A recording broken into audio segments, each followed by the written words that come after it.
Alright, today we're just going to go over the homework of 4.1, and I'll give you some sample questions and maybe number 63 and 66 to do. Review will be done then for Monday, and the test will be Wednesday. Okay, because I really need to spend a lot of time on 4.1 here. Numbers 9 through 15 are problems that says verify that f and g are inverses of each other. Verify f and g are inverses.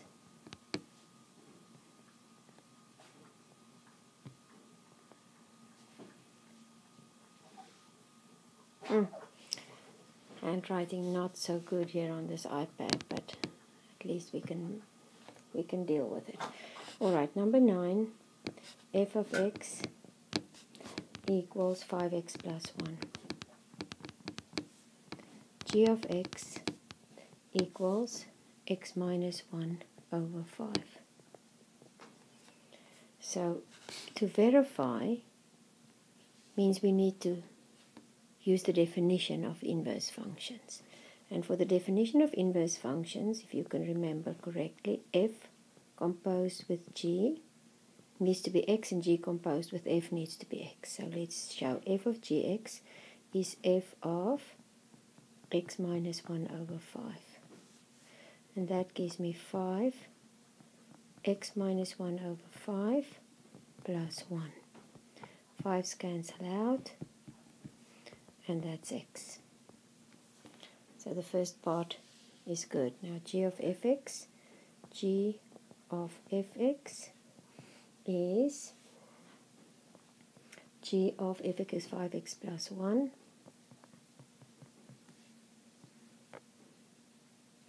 5x plus 1 and that gives me g of 5x plus 1, so x minus 1 over 5, so it's 5x plus 1 minus 1 over 5, because gx is x minus 1 over 5, and that gives me 5x over 5. 5's cancel out, and that's x. So f of gx is x and g of fx is x, so f and g are inverses, because f of g of x is g of f of x, and that is x, and that's what I want. Let's do one more. Alright, let's jump to number 13. I will definitely post all of them on Angel. Square root of x minus 4 and gx equals x squared plus 4, but we have a restriction here.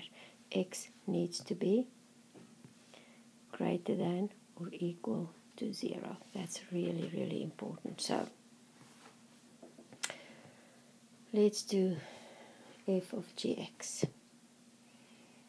F of g of x is f of x squared plus 4, which is the square root of x squared plus 4 minus 4, which is the square root of x squared, which is absolute value of x, which is x. It needs to be positive. It needs to be positive because square root of x squared needs to be positive. Alright, first part is right. G of fx is g of square root of x minus 4, which is square root of x minus 4x squared plus 4, which is x minus 4 plus 4, and that is x. So yes, f and g are inverses of each other. Right, let's do number 15 also. F of x equals 1 minus x squared, x cubed,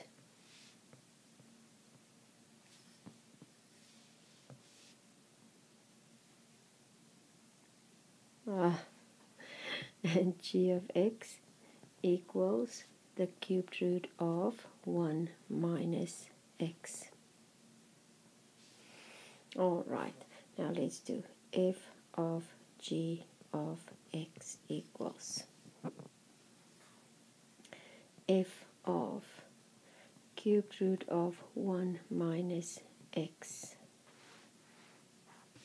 That's 1 minus, now x cubed is the cubed root of 1 minus x, everything cubed, right? And that gives me 1 minus x. Be careful with this minus, okay? Be careful with this minus. So it's 1 minus 1 plus x, and that is x.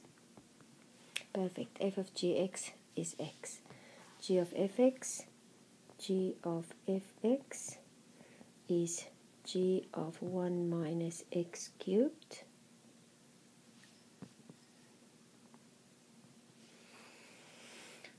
and that is the cubed root of 1 minus x cubed, which is the cubed root of 1 minus 1 plus x cubed, which is the cubed root of x cubed, which is x, and that is, so f and g are inverses of each other. Right.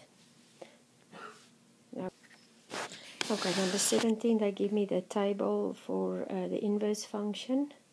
They want me to fill in the y coordinates there. And they give me the function, the graph of the function. So all we need to do is do a table for the function. And I'm going to read the table right off from the graph. When x is negative 2y0, when x is 0, y is 1. When x is 1, y is 2. When x is 2, y is 3. And the last one, when x is 4, y is 4. I read it right off from the graph there. X is 2, y is 3. When x is 1, y is 2. When x is 0, y is 1. And when x is... There you go. And now all I need to do is to switch these. 0, negative 2. 0, 1 becomes 1, 0, 1, 2 becomes 2, 1, 2, 3 becomes 3, 2, 4, 4, 4, 4, and there is the inverse function. And then we can also draw the inverse function by just plotting those points. Now I don't have much space here, but I can do that. Okay, it comes from there, that point is there. 0, 1, 1, 2. 2, 1, 2, 1. And 3, 2. And 4, 4. Okay, this graph goes from there, there, there, and there. And that is my inverse function. And you can clearly see that if I would draw the line y equals x there, it's going to be a reflection in that line. Okay, that is all they wanted me to do, is just get the table for f, do the y coordinates by just flipping them, and then draw the graph. Alright, on number 24, 25, and 24, 25, and 33, they want me to tell whether this is going to have an inverse function. I'm just going to draw this. This is a straight line, right? The straight line, I'm just going to draw the straight line and do the horizontal line test. Alright, the x-intercept for this straight line, when you plug in a 0 for the y, is simply negative 4 over 3, 0. You know how to do that. Y-intercept is 0 4/5. So if I draw this line, the graph of f is 4/5 and negative 4 over 3. Alright, there's say 4/5 and there's negative 4 over 3. Draw the line there. That is the graph of f. And yes, it passes the horizontal line test. It has an f has an inverse function. Passes the horizontal line test.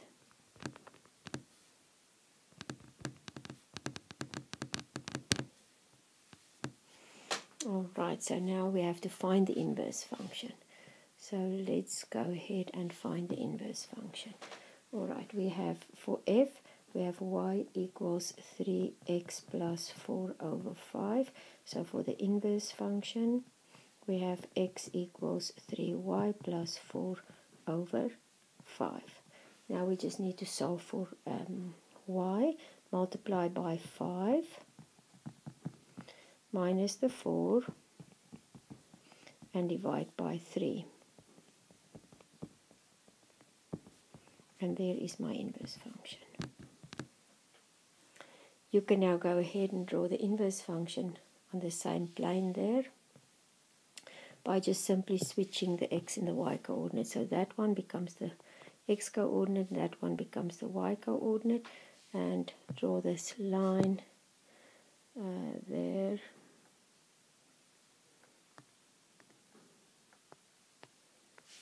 And that is then the inverse function.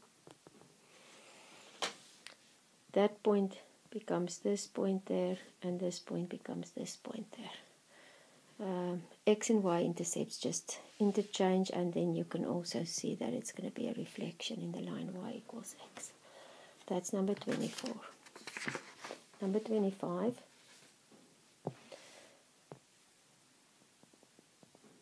That's the one that I gave you an example for. F of x equals x plus 3 squared, but the restriction x needs to be greater than or equal to negative 3. This is really a parabola, shifted 3 units to the left, but it has a restriction only for the x is greater than or equal to negative 3. So let's just draw this graph quickly.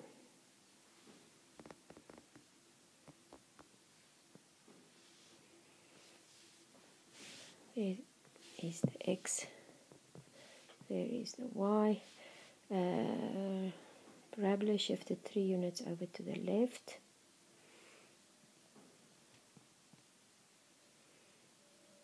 Should be this parabola, right? Y coordinate there will be 9 when x is 0. 0 plus 3 squared is 9, right? So, but now we have this restriction only for the x is greater than or equal to negative 3, so we need to take away this part. So this graph is only this part, and then do the horizontal line test, and yes, it has an inverse function. F has an inverse function. Now what is the inverse function? Right, so we have y equals x plus 3 squared, with x being greater than or equal to negative 3. So for the inverse, it's going to be x equals y plus 3 squared with y greater than or equal to negative 3.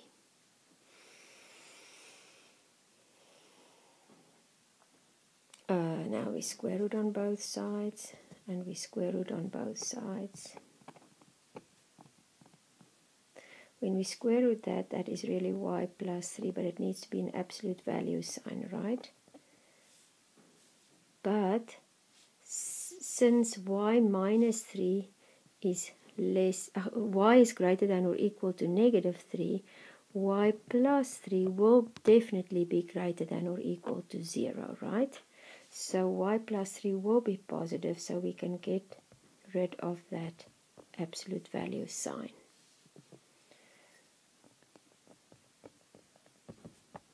There you go, and that's my inverse function.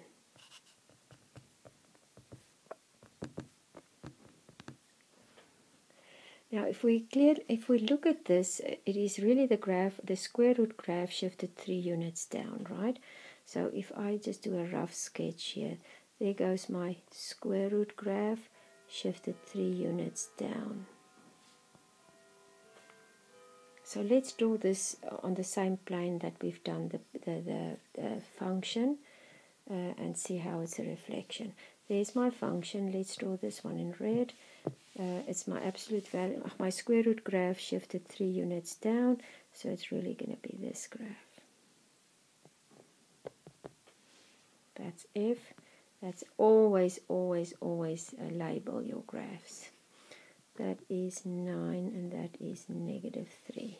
That is 9 and that is -3. There goes my line, y equals x. Have a parabola, square root graph shifted 3 units down. They will be each other's inverses. Okay? Right, that was number 25. That was a nice one. I really like that one. We can actually also just make sure we know the domain and the range of each function. Let's just go, let's write it down here. The domain of f. The domain of f is, it goes from -3 up to infinity, right? And the range of f goes from 0 up to infinity. Whereas the domain of f, of the inverse function, the domain of the inverse function, you'll see it's going to be just opposite. The domain of the inverse function goes from 0 up to infinity. And the range of the inverse function goes from -3 up to infinity. You read it right off from the graph that we've just drawn. So it's always interesting to do the domain and range and see how they are just absolutely flipped. Alright, what does number 33 look like? Yeah, let's do 33 quickly. Again, we're going to do the very same thing. Number 33, f of x is 25 minus x squared, which is obviously a parabola, right? -x squared plus 25. It's a parabola flipped, shifted 25 units upward. But again, we have x to be less than or equal to, only for the x's less than or equal to 0. So let's draw this graph and make sure it has an inverse function.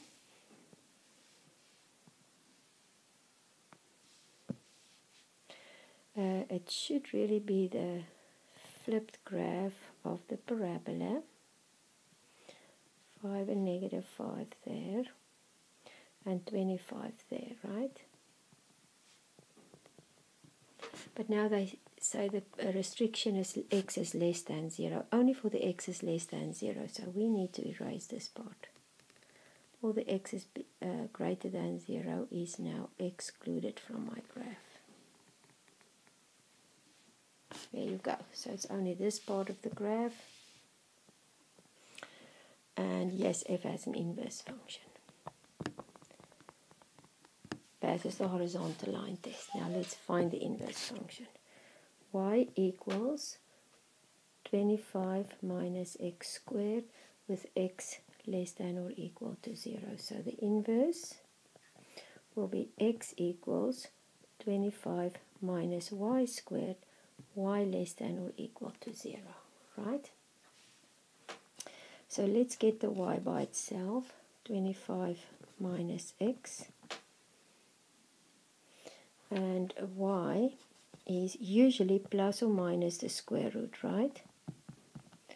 But now, since I say only for the y's less than or equal to 0, we are just going to do, let's do this. We're going to not do plus or minus, we're going to do only minus because y needs to be less than 0. Right? Y less than or equal to 0. So it's really the negative part of this square root graph. Now, when you do the graph and figure out what it's going to be, you can really plot a bunch of points and you will definitely see that it's this square root graph I'm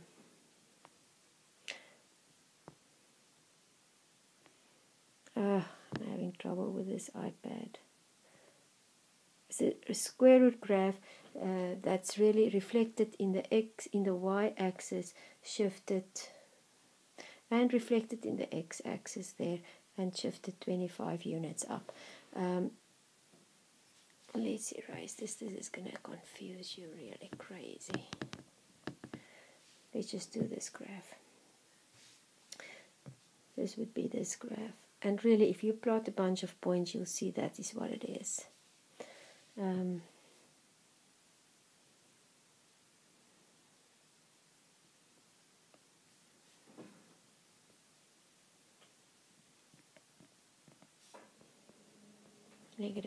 there. Let's go back to the functions, the function, this graph. When I would do the inverse function on this by flipping, you know, the y-intercept becomes the x-intercept, so there we have 25. This x becomes the y, that's negative, and a reflection in the line y equals x. You can clearly see that it's going to be this graph. There goes this line. It's so much easier to just reflect it than trying to figure out what it looks like the moment you have the graph. Okay, I added the domain and range of the function and the domain and range of the inverse function also. Always be able to read it off and make sure that you know the domain of the function becomes the range of the inverse function. Then you know you're right. Alright, so let's do number 35. 35 is simply just, they give me the function and its inverse function, and we need to draw them on the same Cartesian plane. So 35, the function is x over 3, and g of x is 3x. Draw both of these on the same plane. Now, all I'm doing here, really, to get an accurate graph, you can only do that by, I'm just choosing 3 points. When x is -3, -1, 0 over 3 is 0, 3 over 3 is 1. And gx, same thing there.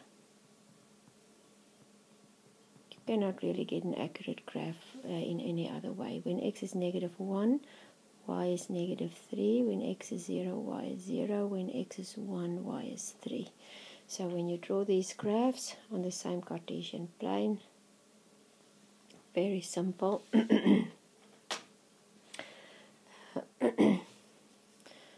1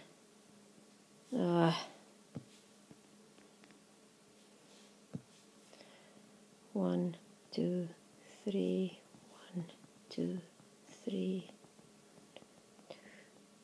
3, 1, 2, 3. -3, -1, 0, 0, and 3, 1. There goes my graph of f.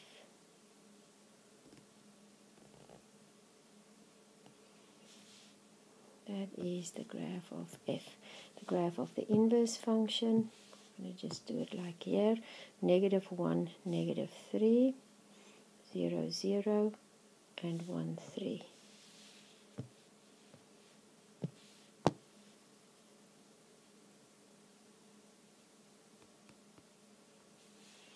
And that is the graph of the inverse function. Always label them.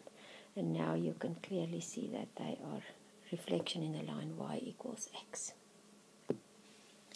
One more like that, just a simple straight line. Number 37. Number 37, f of x. Very popular type of question. There you go.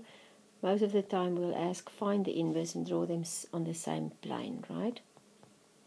Here they give me both and say, draw them and show that they're inverses, that they are a reflection in the line y equals x. So, x-intercept is where y is 0, which is going to be -1 over 7, 0. Y-intercept is where x is 0, 0, 1. This one, x-intercept, is where it's just going to be 1, 0. and the y-intercept is where x is 0, is negative 1/7. Alrighty, so let's draw that.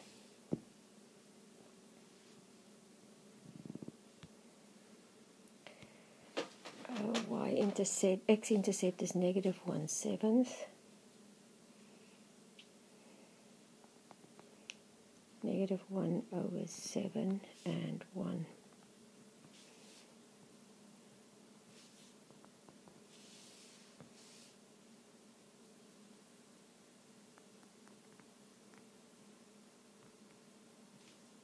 That is the graph of f.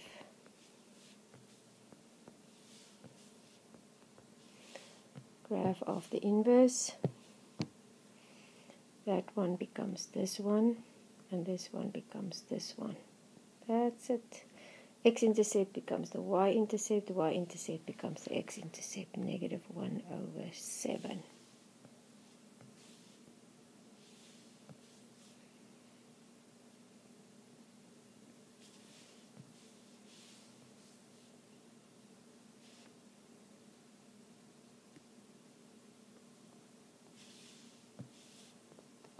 Label them. Do not forget to label them, right? Label each graph. Yes, they are inverses of each other because they are a reflection in the line y equals x. A lot easier than what we've done previously.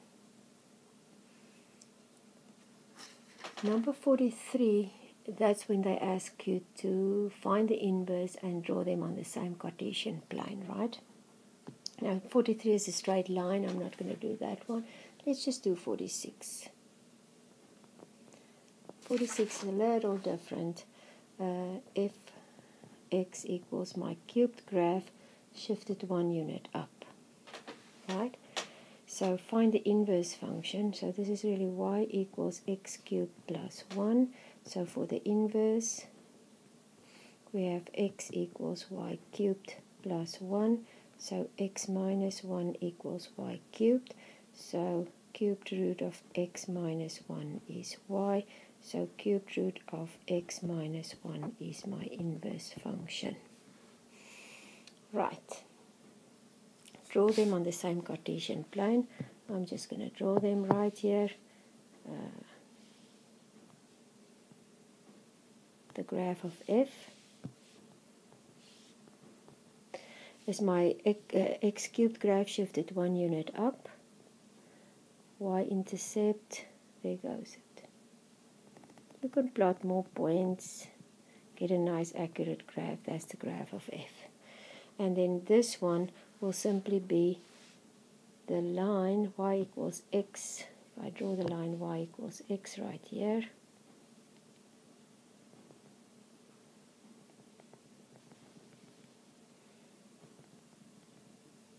and I would do the reflection. The x-intercept becomes the y-intercept, or the y becomes x. There you go. So it's going to be this graph right there. Because it's really this, the cubed root graph shifted 1. Yeah. It's easier to just do the reflection. Once you have the graph of f and you know this is the inverse function, you can just flip all the x's and the y's. You can get more points on the on this one to get a more accurate graph. All right. 47 you'll see on the homework answer key. I just want to show you the horizontal line test, 53 through 56. Alright, applying the horizontal line test for these. There's the horizontal line test. Yes, that one has an inverse function. This one does not have an inverse function. This one does not have an inverse function. This one does have an inverse function. Straightforward, no problem. The rest of the problems on 4.1, you can look at the answer keys on Angel and come with your questions on Friday. I'm going to spend a lot of time extra on this again on Friday because I know there should be a bunch of questions. Your homework for Friday will be the rest of 4.1, which is really number 63 and number 66. We have a sample question here. Sample question, find the inverse.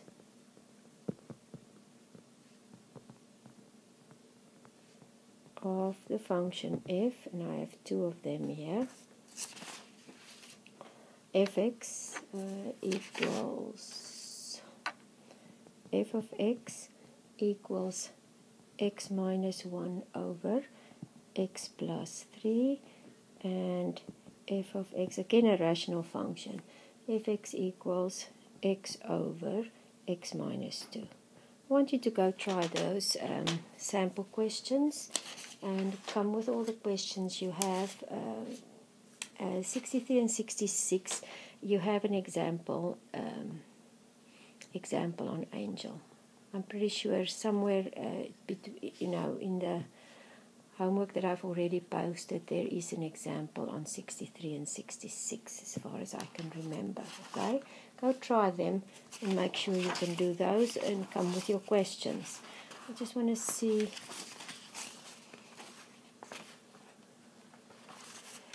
Yeah. Okay, and the other homework obviously is WebAssign. WebAssign homework number 3 is due Friday. So really for Friday, I just want you to wrap up 4.1, do 63, 66. Try these sample questions because now it's going to be a little bit of a challenge, but see if you can do the algebra by flipping the x's and the y's and get the y by itself in order to get the inverse function.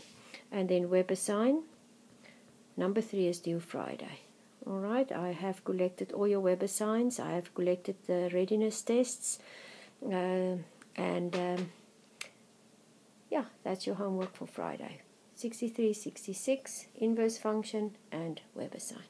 Thank you. I'll see you Friday. We will do review on Monday. The review sheet is in the course packet. I'll add a little bit to that, and the test will be Wednesday. So let's write that down here. Review Monday and test Wednesday. Okay, I'll see you then. Bye-bye.